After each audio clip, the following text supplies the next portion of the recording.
Hello, my name is Peter and welcome to another video.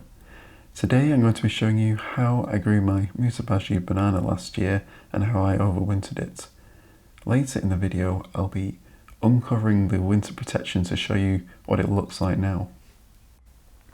This is how it looked when I planted it on the 15th of June. Before I planted it in the ground I had it grown in a container on the patio, but it wasn't growing too well. I think it's because it was overdue a repot. I should have planted it much earlier in the season really. Even though it was planted fairly late, it did put on a lot of growth over the season. This is what it looked like on the 1st of October. It was still growing pretty quickly at this point, and the pseudostem was starting to thicken up at the base. It also put out a few pups, which were growing pretty quickly too.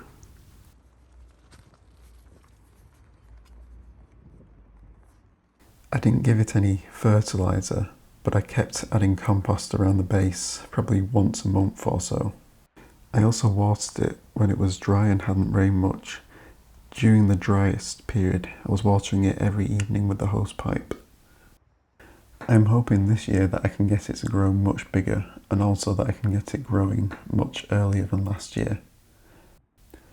This is what it looked like on the 21st of November when I decided to wrap it up for the winter. The temperatures were getting a lot cooler at night and it looked like it had some light frost or cold damage on the leaves. We had also been getting some strong winds, which is why the newest leaf just pushing through was bent over. But there were some temperatures forecast to be a few degrees below freezing at night over the next few days, so I decided to wrap it up for winter. Musa Basjoo is considered to be the most cold-tolerant banana and should be able to easily survive outside in our mild UK winters with a little protection. In mild winters or in sheltered locations, you might be able to get away with not even protecting the pseudostem. If we have extremely cold temperatures, at least by UK standards, and the pseudostem does die back, the corm under the ground should survive and the plant should push up new pups in spring, as long as it had been well established the year before.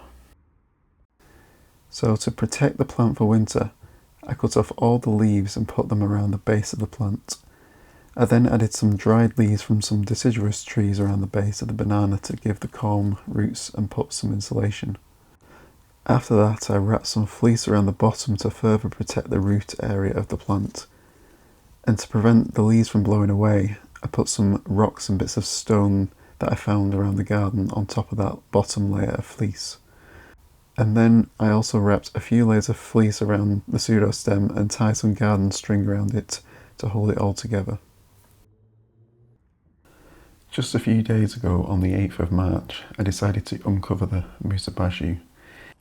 It is quite early. Usually we'd want to wait until the end of March or sometime in April, depending on the weather. However, as the temperatures were starting to warm up and there was no frost predicted for the next 10 days, I decided to partially uncover it now to see if I could get some growth going on it a bit earlier this year. I will be leaving the leaves around the bottom to help insulate the new pups from any potential cold weather that we might get. If we are predicted to get any temperature close to or below freezing, I will cover the pseudostem back up with some fleece and take it back off when it warms up again. As you can see, the pseudostem looks like it is in great condition. It seems like the fleece has managed to keep the frost off the plant. We did have a fairly mild winter. I think the coldest temperatures they had forecast here were around -4 or -5 degrees Celsius for a couple of hours for a few nights. Although I didn't record the temperature in my garden, so it is possible it could have been slightly warmer or colder than that. The main problem we've had this winter was the strong winds. We had several storms with very strong winds, one after the other, throughout February. It looks like it has already started to push through a new leaf while it was wrapped up. You can also see that all the pups seem to have survived too.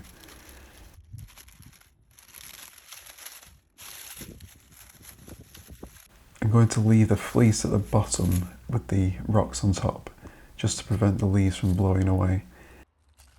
Probably around April, if the weather is looking okay and the plant has started to put on some good growth, I'll remove the rest of the winter protection and add some more compost around the base of the plant. I will keep you updated with the progress of this banana later in the season. Thanks for watching. If you liked the video, please remember to like and subscribe, and I'll see you in the next one.